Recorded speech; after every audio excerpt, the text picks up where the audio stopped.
Hey there, campers. What's up? It's your favorite English teacher, Mr. Bradley.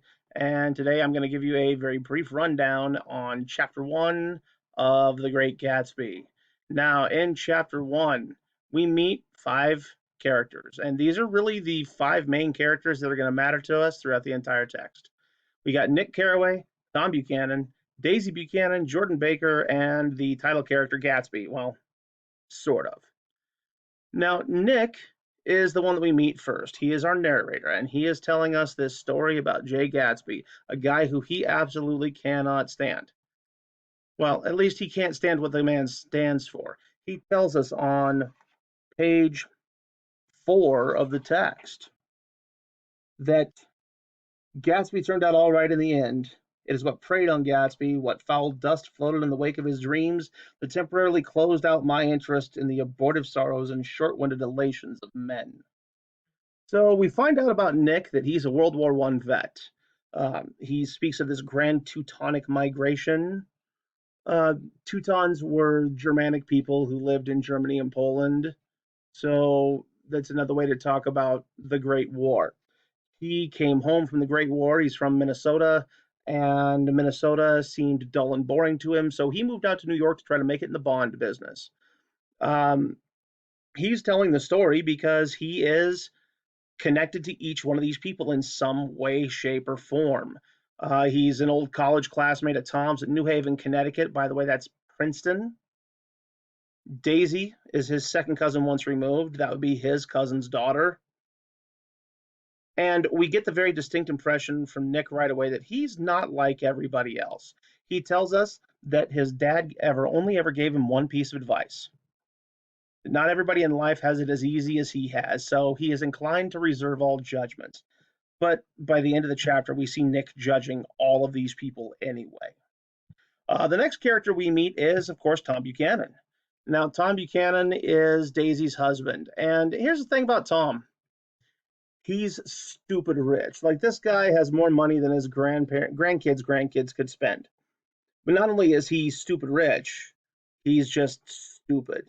He likes to think he's smart, and he likes to try to talk about things that make him sound like he's smart, but he comes across as kind of being a racist. Like on page 15, 16, he starts talking about this book called The Rise of the Colored Empires by this man Goddard.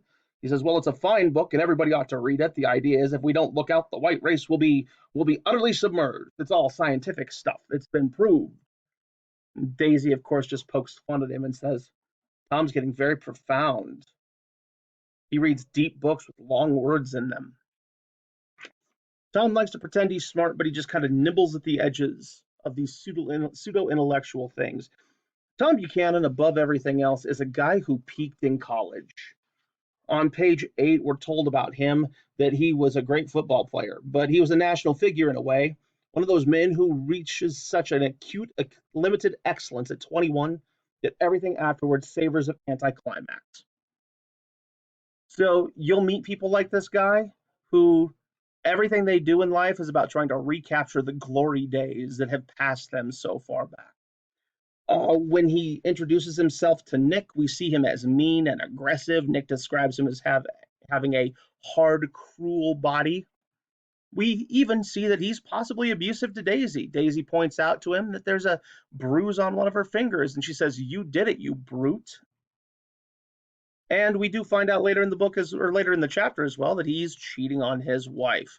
Nick and Jordan and Tom and Daisy are all sitting at dinner together, and the phone rings, and Jordan leans over to Nick and whispers, he's got some woman in New York, like it's some big secret, and then says, oh, you'd think she'd at least have the common courtesy not to call during dinner. She's more offended by that than the fact that Tom's cheating on his wife. We are supposed to hate this guy, just hate his guts from the minute we first meet him. On the flip side here, then we got Daisy. Daisy is young and beautiful and innocent. She's married to Tom, but she's miserable. We find that out later on after dinner. She's talking to Nick and says that she hopes that her daughter will grow up to be a beautiful little fool, because that's the best thing that a woman can be in this world, is a beautiful fool. saying she should just not know what's going on around her. And she calls herself sophisticated. We find out she's a socialite. She comes from a very rich family, grew up in Louisville, Kentucky, and her family had a lot of money. And boy, we are just supposed to absolutely fall in love with this girl. The musical tone to her voice, how it rises and falls, and how it seems that there's no one in the world that she wants to be close to right now at that moment than you. Boy, we're just supposed to love her from head to toe. And then we meet Jordan Baker as well. She's a professional golfer. She's known Daisy since they were kids. The color white is associated with the two of them on page 22. Nick asks, well, are you from New York? She says, no, we're from Louisville. Our white girlhood was passed together there. Our beautiful white, of course, white indicating purity and innocence. Nick will remember more about her later. We'll learn more about Jordan as we go. Jordan is independent. She makes her own money. She don't need no man. Jordan is supposed to represent the flapper generation, this grown-up, sophisticated group of women. And then, of course, the title character of Gatsby. After Nick leaves, actually at Tom and Daisy's house, he mentions that he lives in this new money community of West Egg. Well, Tom and Daisy live in the old money community of East Egg. Well, Jordan recognizes Gatsby. She says Gatsby lives in West Egg. And then Daisy seems to recognize the name, but we never learn anything more about how she recognizes the name.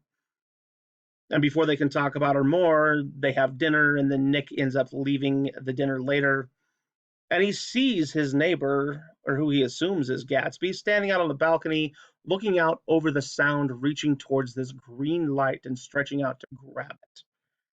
When Nick looks out to the green light and looks back, then Gatsby is gone. So we're kind of introduced to all of our main characters, at least in some form or fashion here. So chapter 1 introduces those characters, gives us our setting, starts to introduce some of the conflict for us as well. If you've got questions, please email me with those questions. I will try to post a summary of chapter 2 for you here at the end of the week. So keep reading.